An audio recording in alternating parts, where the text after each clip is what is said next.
તમારી ઉપર જ આવશે. પરિક્રમામાં બધી વસ્તુ છે, જુક્તિ મુક્તિ બે છે પરિક્રમામાં. તમે જો ઈ નિમિત્તથી પરિક્રમા કરતા હો પિતૃ મોક્ષાર્થે, તો ઈ સંકલ્પ લઈને જો પરિક્રમા તમે કરતા હો તો પરમાત્મા કે બધા સંકલ્પો કરનાર પણ હું જ છું, બધા સંકલ્પોને પૂરો કરનાર પણ હું જ છું. જો તમારી ઈ ભક્તિ હોય પરમાત્મા પાસે, ઈ જ શક્તિ હોય તમારી પરિક્રમા કરવાની, કે પરિક્રમા કરવાથી મારા પિતૃઓને કે મારા જે કાંઈ હોય એને હું મોક્ષ અપાવી શકીશ. મારી પાસે એટલી ક્ષમતા શક્તિ પરમાત્માએ આપીશ, હું એટલું કરીશ જીવનમાં સાધના.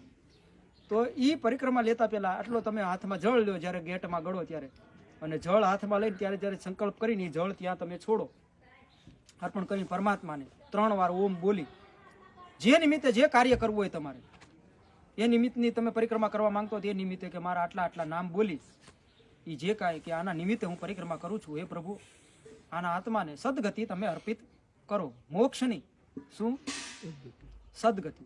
કારણ કે મોક્ષ તો કોઈ આપતું નથી ને કોઈ અપાવતું નથી, એ તમને સ્પષ્ટ કહી દઉં. એ કોઈ આપી શકતું નથી, કોઈ અપાવતું નથી. એ તો મેળવવાનો હોય છે જીવાત્માને, મેળવે છે જીવાત્મા પોતાના કર્મોથી. એટલે મોક્ષ છે એની સદગતિ. સદગતિ એટલે સારી એને ગતિ પરમાત્મા ગમે ત્યાં આપશે એના કર્મો પ્રમાણે. પરમાત્મા એને ગમે ત્યાં સદગતિ આપશે, એના આત્માઓનું ક્યાંય ભ્રમણ ભટકણ નહીં થાય. એટલે આ પરમાત્માને એ પ્રાર્થના કરી અને પછી પરિક્રમાનો પ્રારબ્ધ કરવો. પરિક્રમાના 5 નિયમો છે, અત્યારે કોઈ ફોલો કરતું નથી નિયમોને.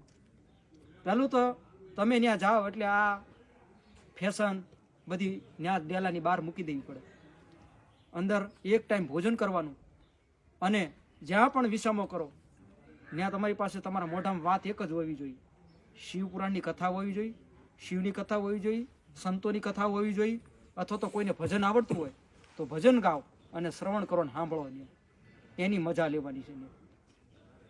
અને હાથે અનાજ પકવી, ગમે ત્યાં હારે કાંઈ લાવ્યા હો તમે તો હાથે જ બધું કરી અને હાથે જ તમારા હાથે જ અનાજને સિદ્ધ કરો. ત્યાં સિદ્ધ કરો એ ભાષા કરવાની, અનાજને સિદ્ધ કરો, બનાવો. બસ સિદ્ધ કરો મતલબ બનાવો. એને સિદ્ધ કરીને પછી ભોજન તમે ગ્રહણ કરો, અને પછી જોવો એ 3 દિવસનો આનંદ. મને કહેશો કે આ પરિક્રમા મેં કરી ઉઘાડા પગે. પરિક્રમા હંમેશા ઉઘાડા પગે. વસ્ત્રો પરિક્રમામાં જાવ ત્યારે ધોતી ધારણ કરવાની. શું કરવાનું? અને પાયજામો પહેરવાનો, પહેરણ અડધી બાઈનું. આ પરિક્રમાના નિયમો છે. આપણે કાંઈ પાળતા નથી આપણા નિયમો, એટલે આપણી બધી વસ્તુઓ ફંગોળાઈ ગઈ છે. નકર રિઝલ્ટ છે તાત્કાલિક રિઝલ્ટ. આપણી બધી સનાતનની જેટલી ક્રિયાઓ છે ને બધાનું તાત્કાલિક રિઝલ્ટ છે, પણ એ પ્રમાણે આપણે કરતા જ નથી. આપણી સુવિધા પ્રમાણે, આપણી સગવડતા પ્રમાણે આપણે ધર્મને સગવડીઓ બનાવી દીધો. કેવો બનાવી દીધો? ફરવા નીકળે, એક દીમાં નીકળી જાવ તોય હાલે. એ તો જવાય જ નહીં. હું કામ જાવ તમે? એક દિન નીકળી જાવ તો તમારા ઘરના નિયમ ત્યાં લાગુ કરાય? આપણા પોતાના અજ્ઞાનતાના નિયમો શું છે એ પરિક્રમામાં ન કરાય. પરિક્રમામાં બધા દેવતાઓનો વાસ છે અરણ્યની અંદર. અરણ્ય એટલે વન. વનની અંદર જે પરિક્રમા કરો છો એમાં તમારા ગુરુ મંત્રનો જાપ ચાલુ હોવો જોઈએ. 3 રાત્રિ રોકાણ છે ને, 3 રાત્રિનું રોકાણ કરો ને. રાત્રે તમે ડાયરા કરો, માતાજીનું ભજન કરો, ભજનો ગાઓ, સંતોને યાદ કરો, કથાઓ યાદ કરો, અને પછી મને કહેજો કે એ જે અંદર તમને અનુભૂતિ થઈ આનંદની, અંદર જે પેલા સાધુઓ તપસ્યા કરી ગયા યોગીઓ, એની એનર્જીઓ છે બધી યોગીઓની, એ બધા નથી મળતી. અકર્મ કરવા આપણે ત્યાં નથી જતા. જે કર્મ નથી કરવાના એ કર્મ ત્યાં નથી કરવાના. વર્જ્ય છે વર્જ્ય જ. એટલે બધી વસ્તુ બહાર છોડીને આટલા સાદા વસ્ત્રો પહેરીને એ નિમિત્તે કરો. હું તમને ગેરંટીમાં લખી આપું છું, સદગતિ પાકી છે પિતૃઓ.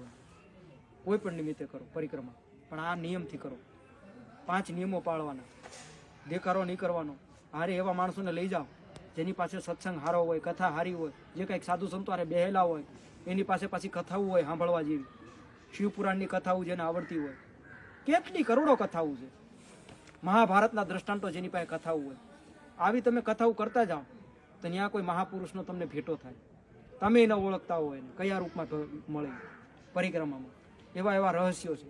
એટલે એને ગેબી ગિરનાર કહેવામાં આવે. શું કહેવામાં આવે? આ બધી વસ્તુના કાંઈ ચોપડા ન લખાય, હિમાલયના ચોપડા ન લખાય. 2 રહસ્યમય ભૂમિ છે આપણા ભારતમાં, જેનું સેટેલાઇટ દૂરબીન કાંઈ હજી એનું કાંઈ રિસર્ચ કરી શકતા નથી. આ બધી વસ્તુથી બારી વસ્તુ કહેવાય. જ્ઞાનગંજ એરિયો છે હિમાલય છે. શું છે? હજી સૂક્ષ્મ યોગીઓ સૂક્ષ્મ દેહથી ફરે છે. કોઈને મળે છે? આટલી બધી સેટેલાઇટ દૂરબીનમાં કેમ કોઈ દી કોઈ યોગીનું સૂક્ષ્મ શરીર ન થાવતું ભાઈ? વિજ્ઞાનથી તમે પૂર્ણતાને કેમ પામી શકો? વિજ્ઞાન એક સાધન છે. આંખી વગરનો હોય, લંગડો અને એક આંધળો, આ બે ને એકબીજાની જરૂર છે. શું છે? જ્ઞાન છે ને, બાપ અને દીકરો આ બે છે. જ્ઞાનનો દીકરો વિજ્ઞાન છે. કોણ છે? દીકરો થોડોક વધારે ચાલાકી કરવા મળે છે, અને જ્ઞાન છે ને એનો બાપ છે. હું કે બેટા હળવો રે, હજી ન્યા તું નથી જાણ્યું, નથી પહોંચ્યું, હજી તું એમાં તર્ક વિતર્કમાં છું. વિજ્ઞાન કલ્પનાઓ કરે, શક્યતાઓ દે, આગાહી દે. બે બાપ દીકરો ચાલ તમને સ્પષ્ટ સમજાવું છું. કોઈ વૈજ્ઞાનિકને લાવો મારી સામે, હું એને લખીને દઉં કે આ બે બાપ દીકરો છે. જ્ઞાન અને વિજ્ઞાન. જ્ઞાનનો દીકરો વિજ્ઞાન છે, વિશેષ જ્ઞાન. એને ઉત્પન્ન જ કર્યું, જ્ઞાનમાંથી જ ઉત્પન્ન થયું છે વિજ્ઞાન. એની ઉત્પત્તિ જ એમાંથી છે. એક ડિપાર્ટમેન્ટ છે વિજ્ઞાન છે, એ કોઈ પૂર્ણ થોડું છે. જ્ઞાન અને વિજ્ઞાન બે જ્યાં પૂરા થાય ને, ત્યાંથી તો આધ્યાત્મ શરૂ થાય છે. હું તમે ગોટે ચડાવી દીધો આ દુનિયાને બધાને. આ બે જયારે થાકી જાય ને, ત્યારે જ્ઞાને થાકી જાય છે, તો વિજ્ઞાનની તો હું હેસિયત છે. જયારે જ્ઞાન, કોઈ પણ માર્ગનું જ્ઞાન હોય, કોઈ પણ કોટીનું જ્ઞાન હોય, એ જ્યાં નેતિ નેતિ કરીને પુકારી દે નથી નથી, આય નથી આય નથી, ત્યારે ત્યાંથી તો આધ્યાત્મની યાત્રા શરૂ થાય છે.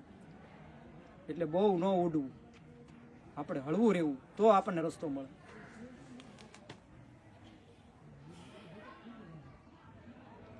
જ્યાં બે વસ્તુનો અંત આવી જાય છે, શાસ્ત્ર આપણા 4 વેદ છે. જો આનો જ્યાં છેડો આવી જતો હોય, વેદનો જ્યાં અંત આવે ત્યાંથી વેદાંત શરૂ થાય. ક્યાં?